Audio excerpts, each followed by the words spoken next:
अभिषेक बनर्जी ने जलपाईगुड़ी में जनसभा को किया संबोधित। जिले के मैंदगुड़ी स्थित बानुस में तृणमूल महासचिव अभिषेक बनर्जी ने आज जनसभा को संबोधित किया।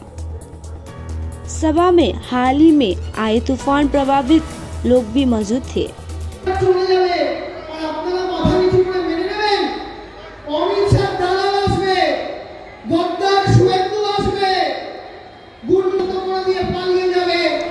इसके अलावा गरीबों के विकास के लिए तृणमूल सरकार ने काफी काम किया है।